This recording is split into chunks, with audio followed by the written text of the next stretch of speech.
Baby, there was some messy, messy shit that went down at those Oscars, but let's talk about it.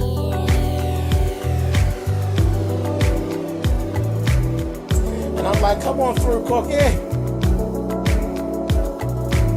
want to put my soapbox. That's basically it.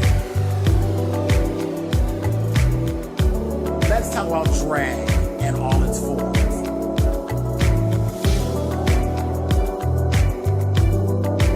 What,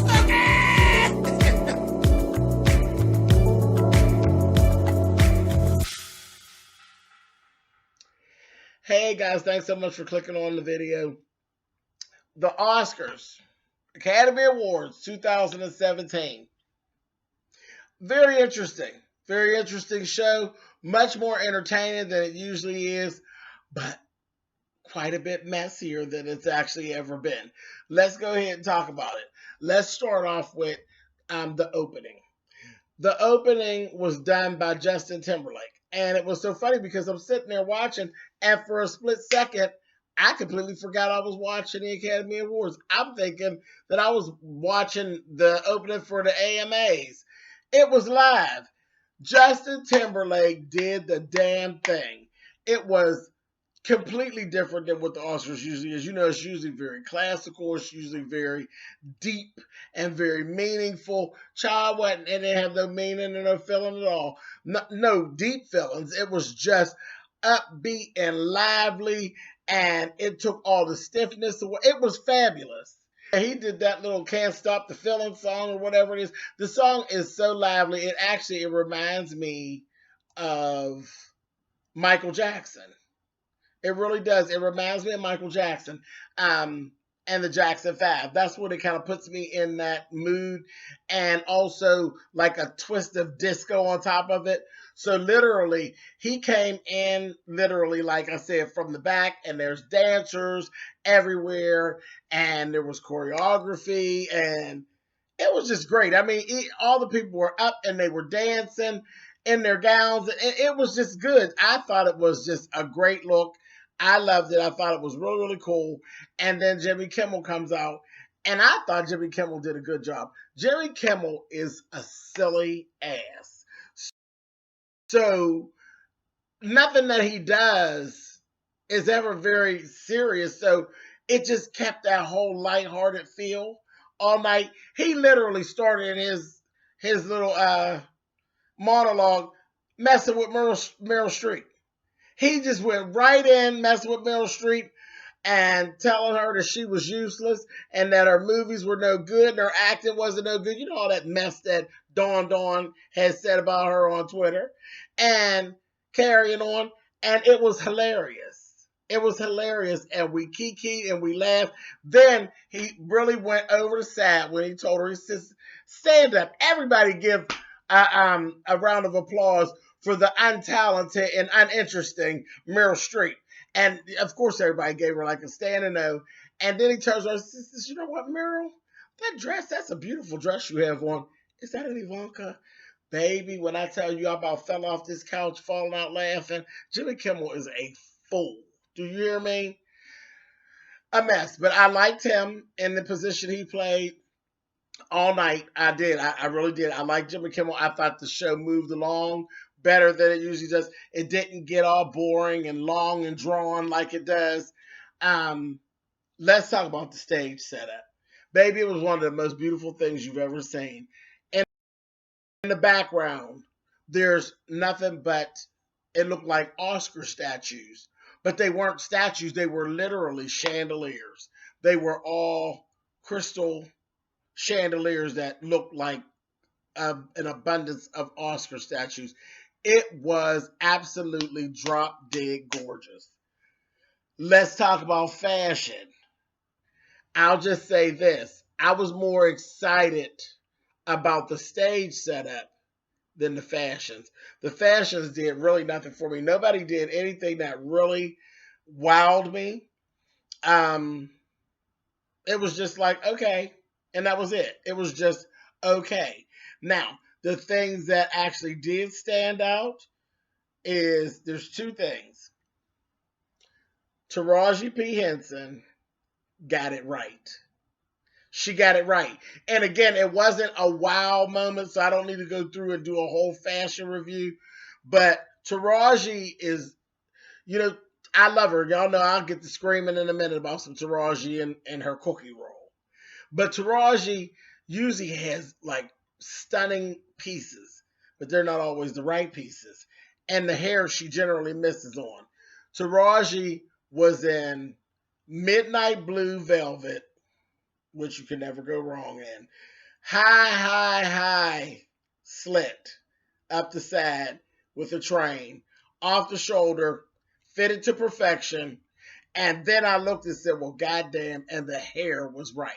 She had a bob, smoother on one side, curlier as it got around, tousled, and not too conformed, and just a pretty mess, and a clutch. Just a simple clutch, cute sandal, two straps. Bam. That's it. One across the toe, round around her ankle.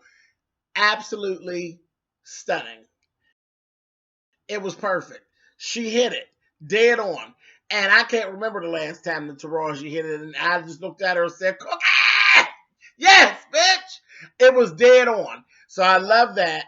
And then the other fashion thing was a fashion faux pas.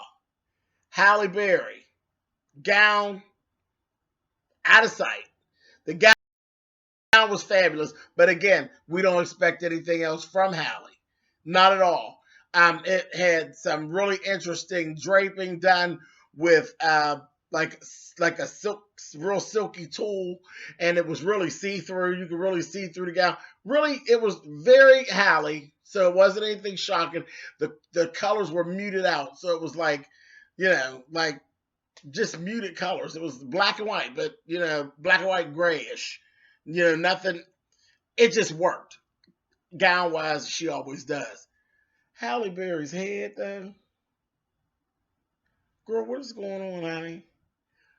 Her head looked like a ball of bird's nest. It was horrible. It looked like somebody took Tina Turner, turned her upside down, shook her, bammed her on the ground, turned her back up, smacked the dust out of it, and said, bitch, walk. And she just went on. This big old curly, no form, none. Bitch, if you don't get out of here playing games, the only time we've ever seen that hair done and it worked is on the insert of Whitney Houston's second album. She wore some fucked up hair and it worked because before she had them albums, that bitch was a model. And for whatever reason, that and that worked for Whitney. That shit didn't work for you, Halle. Girl, you look like instead of playing Catwoman, look like you pissed Catwoman off and she fucking caught you, bitch, in an alley and did you in. You looked ridiculous about the head. Horrible. A fucking mess. Horrible. Fire the stylist. Whoever told you that was good, girl, that was horrible. And that, ladies, definitely came from down at Miss Kim's Wigs, Boots, and Auto Body Shop, honey. And they styled it there. Horrible. Anyway, let's move on. Let's talk about Viola. So Viola is just that girl. She's that girl. She looked really good. She did a speech. She won for best supporting actress in a film, and it's crazy because I don't know why she wasn't just nominated for actress. For lead actress, because the role in the movie Fences, who's the lead actress? There was just it was nobody but her and Denzel. So I guess he was the lead, and then she was. I didn't get it, but whatever. Don't matter. However, she fell into that category, she fucking won, and that was that. So that was that. And her speech was really, really good. But that's a Viola thing. Whenever she talks, people listen. So it's just like kind of that thing. Like, you want her to win just so you can hear what she's going to say. And she delivered as usual. So that was really, really good. Let's see what else went on. that stuck out for me. And you see, I'm getting down to what really happened, because we're going to talk about the mess in about a second. Here's the last thing that actually went on I'm going to talk about before we get to the actual mess that took place that Price Waterhouse and Cooper made. Was there was a little girl, her name is, and I hope I say it right, Ali Ikravejo, I think it's something like that. She's 16 years old, and she, bless her little soul, she came out and she sang the lead song from the movie Moana, that Moana song. And she was excellent, and I know that was a lot on a 16-year-old to be on that stage doing that song like that. And it wasn't a real easy song to sing either, but she sang it. Now, all behind her, and I'm getting ready to laugh at her, y'all, so don't get mad at me, but all while she's singing, they have these phenomenal dancers behind her with these huge blue chiffon or silk, they were silk chiffon flags, baby, and they're dancing, they're getting it, and they're swinging, and it's looking like clouds and water and all of this, and it's just beautiful. Well, baby, she's singing, honey, one of the dancers got too close, honey, and the silk flag smacked her right in her face. I was like, did anybody else notice that? Smacked her right in her good 16-year-old face, honey. But she's going to be here, honey. That just showed her professionalism and who she is as an artist. That little girl did not miss a beat. You hear me? Did not miss a beat. She continued right on and sang her song, and you didn't even notice. But yeah, they smacked the shit out of her in her face with that goddamn silk flag. I said, oh, a damn mess. So I was like, wow, blunders at the goddamn Oscars. Okay. And when you thought that was it, then it couldn't get no worse, then we go in and we do the movie of the year. Well, they go and they pull up some Hollywood royalty to announce the award for the movie of the year. And usually that goes real well. We're like, oh yes, Hollywood royalty. Faye Dunaway from, one of my favorite movies, Mommy Dearest, and Warren Beatty. So they get them two and they bring them out, and immediately we go from saying, yes, Hollywood royalty, yes, to saying, how the fuck let them out of the old folks' home to come here and fuck shit up? And let me explain. Because we got them up here. Warren Beatty has the envelope.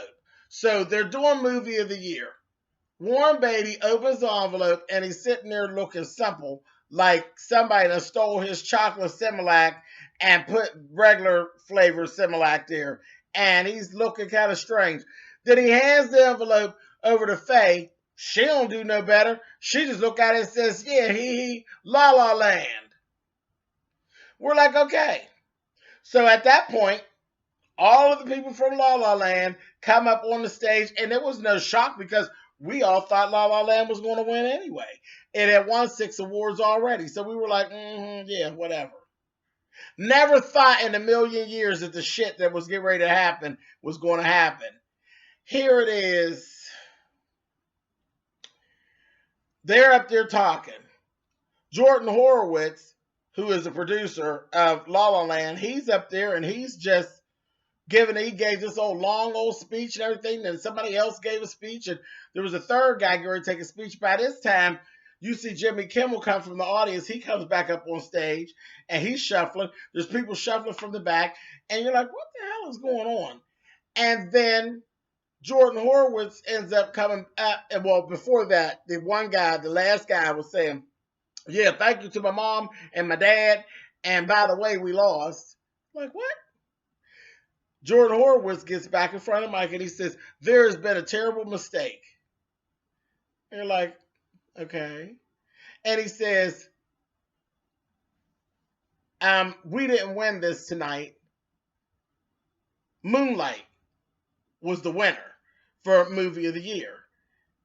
And so we're looking like, what? So everybody's like, what is this, a bad fucking joke? Like, seriously, like, quit playing. And he's like, no, this is not a joke. All of you all from Moonlight, come on up. Moonlight has won movie of the year. So that was a shock, because who ever thought that Moonlight would win movie of the year? Not in a million years. This small little film, whatever, but it did. It actually was the winner. Let me explain what actually had happened. Because Warren Beatty ended up coming out and he starts explaining. He explained a small portion. He says, I had the envelope and I looked at it, and the envelope said, when I opened it, it said Emma Stone, La La Land. He said, that's why I looked at it so long, and then I looked at Faye, and then I handed it to Faye, and she says, La La Land. Because he knows, he's been doing this so long, he knew it should have only said a movie title. It shouldn't have had Emma Stone's name anywhere. Emma Stone had won the award prior, which was the envelope from that. Okay, which was for lead actress. Let me explain further. Price Waterhouse and Cooper actually there are two envelopes for each award. One is held stage left and one is held stage right. Okay, some kind of way, Warren Beatty ended up with the opposite side of the stage's envelope instead of the envelope for the next category. That's what clears up, because when they went to the press to do press, there was actually a moment where Emma Stone said, I don't know what that story is that he told on stage, because I had my envelope that had my name on it. The one he was talking about, I had my envelope the whole time. So I'm not trying to start no shit, but I had my envelope. But this is what happened. There are two identical envelopes for every category. Some kind of way Warren Beatty ended up with the alternate envelope instead of the envelope for the next category. So that's what actually happened. Jordan Horowitz, I know he had to be completely embarrassed. Completely embarrassed, because you gave this long old speech, and then you done won, this prestigious award and never even got to walk off stage with it, and somebody tells you, you ain't won for real. And then he ended up having to present the award himself to Barry Jenkins, who is the producer of Moonlight, himself.